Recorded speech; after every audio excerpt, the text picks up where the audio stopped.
Good morning everybody.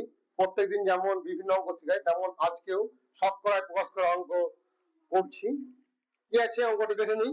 120 কিগ্রা মিশ্র সারে urea ও পটাশের পরিমাণ যথাক্রমে 60% ও 40%। ওই মিশ্র সারে কোন সার কত কিগ্রা আছে হিসাব করো। তো মোট সারের পরিমাণ দেখে নিব। মোট সার কত আছে? 120 কিগ্রা। এটা কিন্তু মিশ্র সার হয়ে আছে, হ্যাঁ, মিশ্র সার।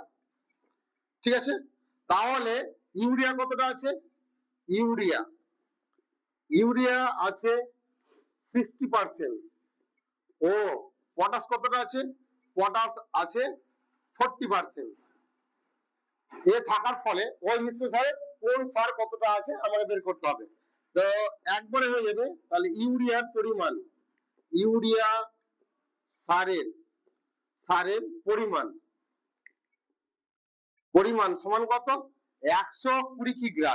120 কিগ্রা কত পার্সেন্ট? 60% আছে।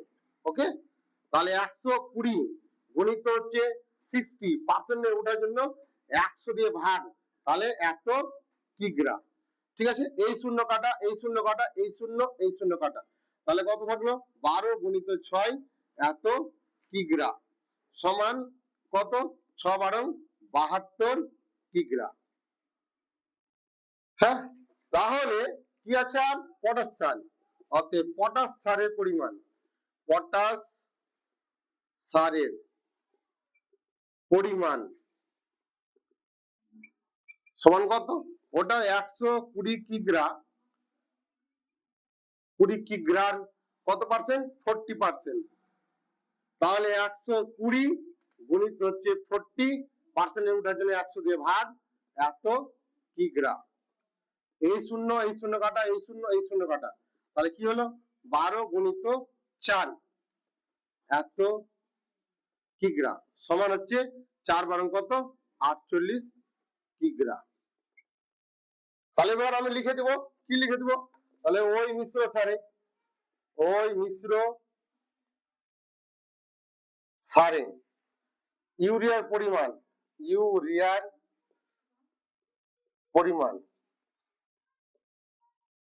কত? 72 কিগ্রা ও পটাশ সার, পটাশ সারের পরিমাণ পরিমাণ হচ্ছে কত? 48 কিগ্রা। এ হয়ে গেল আমার উত্তর।